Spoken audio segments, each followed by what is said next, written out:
Seloka Satya Adi Wicaksana merupakan landasan jiwa dan raihan cita-cita setiap warga Adiaksa. Dan dari bagian Trapsia Adiaksa memiliki makna kesetiaan, kesempurnaan, dan kebijaksanaan terhadap keluarga dan sesama manusia yang memiliki tugas dan fungsinya sebagai penegak hukum di Indonesia.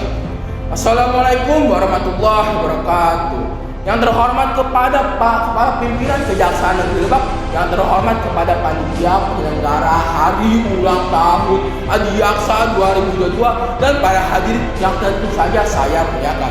Perkenalkan, saya Muhammad Rifki Alidura dari delegasi SMA Negeri 3 Rangkas Bitung, Kabupaten Lebak, Provinsi Banten. Pada kesempatan kali ini untuk memeriahkan acara Hari Ulang Tahun Adiaksa 2022. Tentu saja saya tidak akan menggurui, saya hanya memberikan pikiran tentang referensi undang-undang narkotika pada situasi dan kondisi saat ini.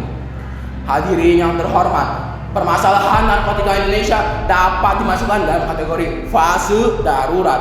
Situasi kondisi darurat narkotika bukan hanya retorika atau isu belaka, melainkan permasalahan yang faktual. Permasalahan narkotika yang kronis dapat kita lihat dari jumlah penyalahgunaannya yang melebihi dari 4 juta jiwa. Mereka bukan hanya dari kalangan dewasa, melainkan dari remaja, bahkan anak-anak. Mereka juga bukan dari kalangan masyarakat berpendidikan rendah, melainkan telah tercemar kepada masyarakat berpendidikan tinggi.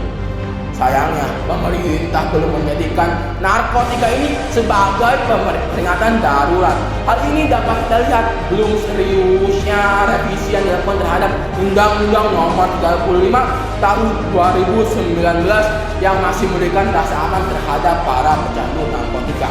BNN pun mengatakan bahwa undang-undang ini menghambat upaya penyelidikan dan mengungkapkan mafia dan bandar siapa di balik kasus pengedaran narkotika. Para hadirin yang terhormat, mengingat undang-undang ini membatasi lanjutan interogasi terhadap para pecandu. Padahal jika interogasi ini dilakukan dapat membantu mengungkapkan siapa dalang di balik kasus ini. Undang-undang narkotika pun dianggap tidak memberikan efek jerak karena para pecandu masih berlindung di balik kata rehabilitasi. Padahal rehabilitasi ini memang harus dikedepankan, tetapi bukan untuk para pecandu, melainkan untuk korban.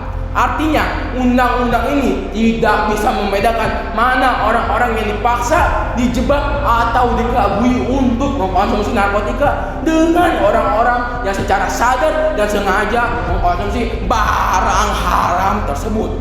Mengapa hal ini harus diperjelas?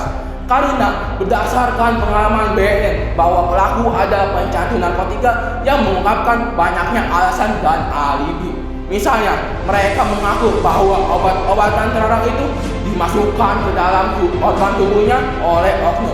Pada nyatanya, di penyelidikan BNN menemukan obat-obat terlarang dalam jumlah yang banyak. Artinya, mereka mengaku sebagai korban hanyalah modus belaka.